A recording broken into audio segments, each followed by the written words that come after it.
रहे होंगे 19-20 ऊंट। ऊंट लेकर के जा रहा था, पुराना जमाना, राजस्थान की बात है। ऊंटों को लेकर के चला जा रहा था। रात हो गई तो उसे ठहरना पड़ा। जैसे ही रस्सियां निकाली थैला से, झोला से, तो 18 ऊंटों को तो बांध दिया, पर एक ऊंट रह गया। क्योंकि या तो उसे लगा कि हम रस्सी ला नहीं पाए, या रस्सी कहीं गिर गई। अब वो बड़ी टेंशन में पड़ गया कि इस ऊंट को बांधा कैसे जाए। वेद प्रकाश ध्यान से सुनना। वो आदमी, सामने एक झोपड़ी में आदमी रहता था, पड़ोसी, सराय में रहने वाला एक झोपड़ी वाला आदमी था। उसे लगा कि इस आदमी के पास जाएं, बूढ़े आदमी के पास, शायद ये कोई रस्सी दे दे, ऊंट को बांध दिया जाए, वरना बड़ी दिक्कत होगी। रात भर ये भी खड़ा रहेगा, हमको भी रखवाली करनी पड़ेगी, और सो नहीं पाएंगे तो दिन में चलने में दिक्कत होगी। तो वो पड़ोसी के पास गया, जहां रुका था, उस झोपड़ी में गया, तो प्रार्थना की कि क्षमा करो, मैं एक यात्री हूं और मैं 19 ऊंटों का जत्था लेकर के जा रहा हूं, और मेरे पास 18 ऊंटों की रस्सी तो है, लेकिन एक रस्सी गिर गई। तो अगर आप बुरा ना मानो तो सुबह तक के लिए मुझे रस्सी दे दो, कल मैं जाऊंगा तो रास्ते में कहीं से खरीद लूंगा। तो उस बूढ़े आदमी ने कहा कि मेरे पास तो ऐसी कोई रस्सी नहीं, मैं तो बहुत फक्कड़ आदमी हूं, और रस्सी क्या, मेरे पास तो एक कपड़ा ही है, वो मैंने पहन रखा है, वरना मैं कपड़ा दे देता, पर अगर मैं कपड़ा दूंगा तो मैं नंगा हो जाऊंगा। एक ही धोती है मेरे पास, और रस्सी तो दूसरी है नहीं। तो इस आदमी ने कहा कि अब तो बड़ी दिक्कत हुई, लगता है मुझे रात जागना पड़ेगा, लगता है मेरी रात आज व्यर्थ जाएगी। तो उस बूढ़े आदमी ने बुला के कहा, इधर आओ, सुनो, तुझे पता है कि रस्सी नहीं है, ऊंट को थोड़ी पता है। तो बोले मैं करूं क्या? बोले कुछ करने जैसा है, तू एक काम कर, जैसे रस्सी बांधता है वैसे ही नाटक कर, झूठ मूठ का एक खूंटा गाड़, उसके गले में हाथ लगा ताकि उसे लगे कि रस्सी बांध रहे, और झूठ मूठ के खूंटे के पास जाकर झूठ मूठ की रस्सी बांधने का नाटक कर। ये तुझे पता है, ऊंट को थोड़ी पता है। उसने कहा ऐसे में हो सकता? बोले तू करके तो देख, ट्राई अगेन।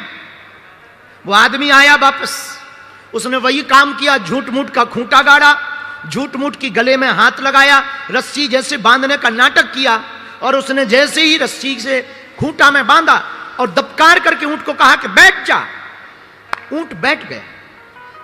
इसको लगा कि बहुत अच्छा उपाय, बड़ा प्यारा उपाय, और पूरी रात आराम से गुजर गई। सुबह हुआ तो बाकी 18 ऊंटों को उसने रस्सी खोली, रस्सी थैले में फिर से भरी। अब 19वें ऊंट को वो 1 घंटे तक उठाता रहा, वो उठे ही ना। अब ये आदमी बड़ा परेशान, ना वो चले ना वो उठे। तो इस आदमी को लगा कि हो सकता है जो बूढ़ा दादा रहता है झोपड़ी में, वो कोई तंत्र मंत्र जानता है, और उसने रात को कोई ऐसा तंत्र मंत्र बता कर दिया है कि अब ऊंट उठ नहीं रहा। तो वो भागा भागा गया कि क्षमा करो, मैं रात को भी आया था, मैं सुबह फिर आ गया। तो बूढ़े दादा ने कहा कि क्यों आए हो? बोले बड़ी बात तो कुछ है नहीं, आपने रात को जिस ऊंट को झूठ मूठ की रस्सी बांधने को कहा था मैंने किया, और आपकी कृपा से काम तो सफल रहा, लेकिन अब एक नया लफड़ा फंस गया। बोले क्या? मैं सुबह से 2 घंटा हो गया ऊंट को उठाने की कोशिश कर रहा हूं, वो उठ नहीं रहा। तो बूढ़े दादा ने कहा कि अरे मूर्ख, अरे पहलवान, तूने जैसे रस्सी बांधी थी वैसे खोल तो उस आदमी ने कहा कि जब बांधी ही नहीं थी तो खोलूं क्या? बोले यही तो मैं कहना चाहती हूं, जो बांधी थी वही खोल दे। और आदमी वापस आया, उसने ऊंट की रस्सी खोली, और ताज्जुब ये रहा कि ऊंट उठ भी गया और चला भी। अब बताओ, रस्सी थी भी नहीं और रही रात भर, रस्सी खोली भी नहीं और ऊंट खुल गया। यही वेद प्रकाश तुम्हारा और हमारा हाल है, और पंचकुला के पागलों, यही तुम लोगों का हाल है। हमने झूठ मूठ के रिश्तों को अपना रिश्ता बना लिया है, तो हम लोग फंसे हुए हैं। ये रिश्तों की डोर को तोड़ दी जाए। इस दुनिया में कोई भी बंधन है नहीं है, न किसी से कोई बंधन है। हमने मान लिया तो बंधन है। तो तुमने पूछा कि बंधन से मुक्त कैसे हूं? एक ही उपाय है, अगर तुम कहीं बंध गए हो तो तुम मुक्त होना भी प्रारंभ करो कि इस दुनिया में कोई अपना नहीं है। इसलिए अक्सर हम एक गीत की लाइनें बहुत बोलते हैं, नाता एक राम जी से है? नाता एक राम जी से दूजा नाता तोड़ दे, आशा एक राम जी से, पर दूजी आशा छोड़ दे। नाता एक। अगर आपको अपना संबंध बनाना ही है, नाता जोड़ना ही है, तो वेद प्रकाश राम जी से नाता जोड़ो। राम जी से नाता जोड़ोगे, सब अपने हो जाएंगे। तुम संसार से नाता जोड़ोगे, फुटकर फुटकर फुटकर बनाते ही रहोगे अपने, और एक दिन सब ताश की गड्डी की तरह बिखर जाएंगे। लेकिन अगर तुम राम जी से नाता जोड़ लोगे, तो तुम्हें दुनिया को अपना बनाने की जरूरत नहीं है, पूरी दुनिया तुम्हारी हो जाएगी। और आपने पूछा कि बंधन की मुक्ति का उपाय क्या? बंधन की मुक्ति का यही उपाय है। फिर भी हम एक सूत्र दे देते हैं। अगर तुम लोग हमारी आज की ये कथा सुनोगे, तो शायद बहुत लोग सन्यास लेने की सोच लें। तो हम तुम्हें सन्यासी नहीं बनाना चाह रहे, वरना तुम्हारी लुगाइयां हमारे ऊपर FIR करेंगी कि बागेश्वर बाबा की कथा सुनने गए थे और बाबा ने छुड़वा दिया घर बार। नहीं नहीं नहीं, हम आपको एक उपाय और दे सकते हैं। अगर हमारी अब तुम मानो तो तुम घर में भी रहोगे और भगवान के भी रहोगे, लुगाई के भी रहोगे और भगवान के भी रहोगे, बच्चों के भी रहोगे और भगवान के भी रहोगे, संसार के भी रहोगे और परमात्मा के भी रहोगे, महात्मा के भी रहोगे और परमात्मा के भी रहोगे, अपने निजी लोगों के भी रहोगे और सबके रहोगे। अगर वो उपाय जानना चाहते हो तो एक सूत्र है, जिंदगी में उतार लेना। तुम तन से संसारी हो जाओ, मन से सन्यासी हो जाओ। बहुत सटीक सूत्र है। तुम तन से तो संसारी रहो, पर मन से सन्यासी हो जाओ। तुम्हारा मन ऐसा रहे जैसे कोई सन्यासी चला आ रहा हो। माथे पर तिलक हो या ना हो, पर वाणी में उसकी याद जरूर होनी चाहिए। गले में माला हो या ना हो, कोशिश पर होनी चाहिए, पर ना भी हो चल जाएगा, पर याद रहे हिंदुत्व फीका नहीं पड़ना चाहिए। मेरे पागलो, तुम अगर तन से संसारी मन से सन्यासी रहोगे, जीवन तुम्हारा सुधरा रहेगा। एक बात और जो कहने जैसी है, आपने पूछा है कि बंधन से मुक्त कैसे हो। देह को मैं मत मानो, तै में तोर तोर में माया। एक पेड़ पर की डाली पर दो तोता बैठे। एक तोता ने पेड़ को अपना मान लिया। क्यों? क्योंकि उसको लगता है कि ये आम देता है तो यही हमारा है, उसको अपना मान लिया। एक दूसरा तोता रहता, वो कहता है कि ये है तो पेड़, आम तो खिलाने को दे रहा है, पर ये अपना नहीं है, क्योंकि इस पे तो हजारों पक्षी आएंगे और जाएंगे। ऐसे ही संसार है। अगर तुम संसार को अपना मान लोगे तो तुम अहमता में भर जाओगे, झूठी दुनिया के चक्कर में फंस जाओगे। संसार को तुम सराय समझो, बस स्टैंड। यात्री आते हैं जाते हैं, यही शरीर का हाल है, आएंगे और जाएंगे। यही इस दुनिया का हाल है, जो आया है वो जाएगा। आया है सो जाएगा, राजा रंक फकीर। कोई सिंहासन चढ़ा, कोई बंधा जंजीर। धर्मी सिंहासन चढ़े और पापी डंडे खात। दया धर्म करते रहो, मानो मेरी बात। एक गांव में इतने पागल लोग रहते थे, उनके गांव में दिया नहीं जलता था, लाइट नहीं थी। पुराना जमाना, 80-90 साल पुरानी बात। तो गांव भर क्या करता था, पूरी रात जागता था और हाथ में तसला लेता था जैसे ही शाम होता था।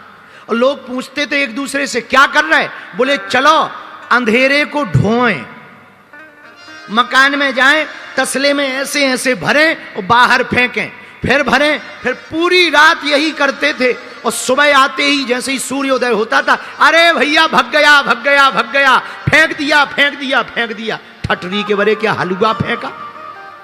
अरे वो तो सूर्योदय आते ही अपने आप अंधेरा भाग जाता है, लेकिन उनको लगता था कि हम भगा रहे तो अंधेरा भागा। पूरी रात यही हुआ। इतने में एक लड़की की शादी हुई। लड़की थी पंचकुला की, नाम था मुन्नी बाई। मुन्नी बाई की शादी हुई उस गांव में। अब रात भर फिर से घर वाले जागने लगे, तो उस बहू ने पूछा, ये रात को लोग शोर क्यों मचा रहे हैं? तो पति ने कहा, सब लोग अंधेरा ढोने के लिए जा रहे हैं, अंधेरे को भगाने के लिए जा रहे हैं। लड़की बोली, बड़े पागल हो, चूंकि पंचकुला की लड़की होशियार तो होती ही है। बड़े पागल हो, कहीं अंधेरा ढोया जाता है? पति बोला चुप रहे, हमारे दादा परदादा करते रहे, तू आके मुंह चला रही। वो कुछ ना बोली, बेचारी समझदार तो थी। दूसरे दिन उसने कुछ नहीं किया, 4 बत्ती बनाई, थोड़ा सा घी डाला, और जैसे ही अंधेरा हुआ सो दिया को जला दिया, और जैसे ही जलाया हा पूरा घर खुश हो गया। वाह भैया वाह, गजब की बहू आई है, हम लोगों को अंधेरा नहीं ढोना पड़ रहा, अंधेरा भाग गया। दूसरे दिन गांव वालों ने पूछा, भैया आज तुमने अंधेरा नहीं ढोया, आवाजें नहीं आई? बोले हम तो भैया सोते रहे, बहू ऐसी आई कि वो ऐसा चमत्कार करती है कि अंधेरा चला जाता है। लोगों ने बहू से पूछा मंत्र बताओ। अरे बोले मंत्र वंत्र कुछ नहीं है, दिया जलाओ अंधेरा भाग जाएगा। ऐसे ही तुम अपने अंदर में अज्ञान का जो अंधेरा रख रखे हो उसको लेकर टेंशन मत लो, हनुमान जी के ज्ञान के प्रकाश का दीपक जलाओ, अंधेरा अपने आप भाग जाएगा। बोलो सीताराम। अब संकट आ गए तो क्या करें? आह संकट ते हनुमान छुड़ावे, क्यों?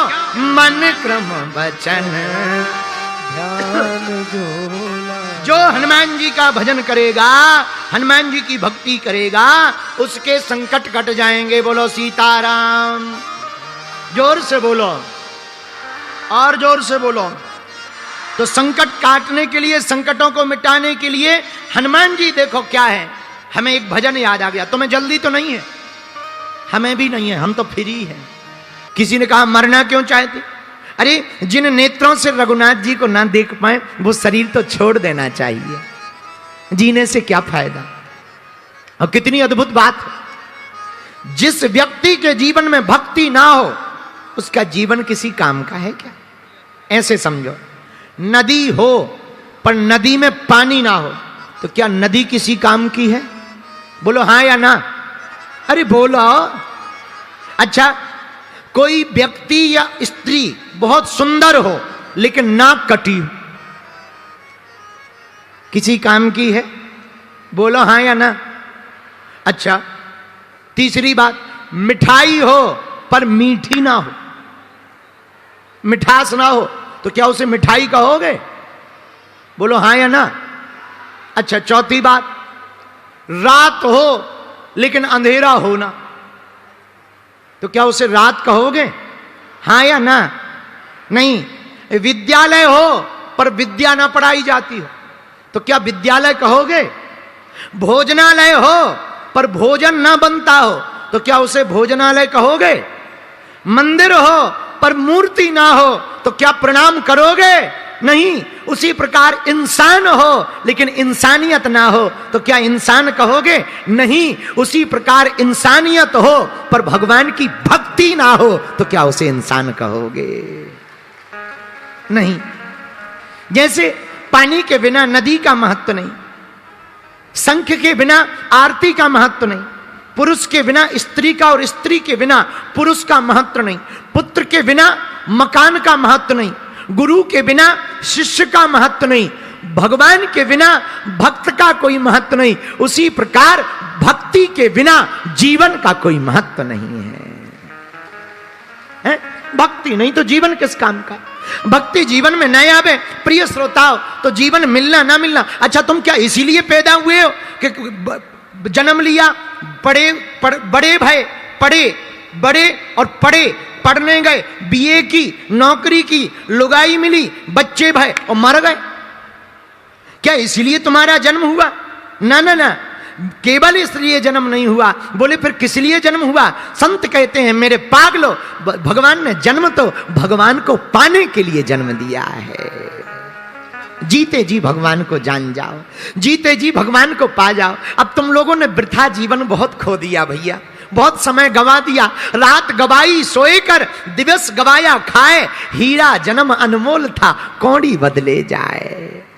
व्यर्थ गवा रहे हो, सो कर गवा रहे। कुछ लोग खा खा कर गवा रहे हैं, अपना खा रहे, दूसरे का भी खा रहे, और तीसरे का भी खा रहे, घर भर का खा रहे, समाज का खा रहे, देश का खा रहे, फिर भी पेट नहीं भर रहा है, फिर भी खा रहे, फिर भी खा रहे। उनसे कहो जो खाना चाहिए वही खाओ। नहीं, आदमी एक ऐसा है। अच्छा, तुम कभी विचार करना, एक बात बताओ, शेर कितने भी दिनों का भूखा हो, 1 महीने का, 2 महीने का, तुम उसके सामने पिज्जा रख दो, खाएगा क्या?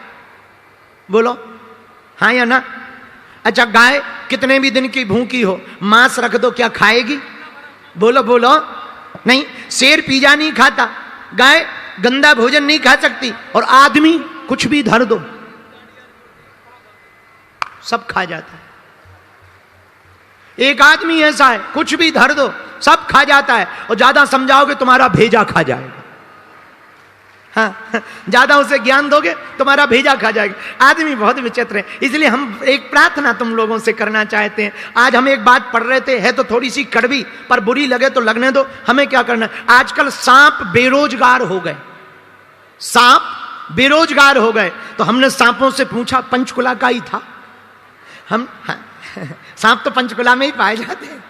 हमने सांपों से पूछा, आजकल तुम काम धाम नहीं करते, सांप बेरोजगार हो गए क्योंकि कुत्ते काटने लगे। और कुत्ते भी आजकल काम नहीं करते हैं क्योंकि आदमी के तलवे चाटने लगे। हाँ, सांप काटते नहीं है, बेरोजगार हो गए।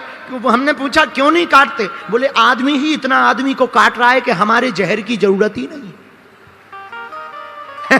आओ, सांप कह रहा है कि हमारे जहर की जरूरत नहीं, आदमी ही आदमी को काट रहा है। मेरी प्रार्थना है हाथ जोड़कर, तुम अपने बच्चे को बीए पढ़ाओ, एमए पढ़ाओ, पीएचडी पढ़ाओ, डीएड करवाओ, बीएड करवाओ, शिक्षा में भेजो, कलेक्टर बनवाओ, आईपीएस बनाओ, पर एक प्रार्थना है, उनको सबसे पहले इंसान बनाओ, कट्टर हिंदू बनाओ।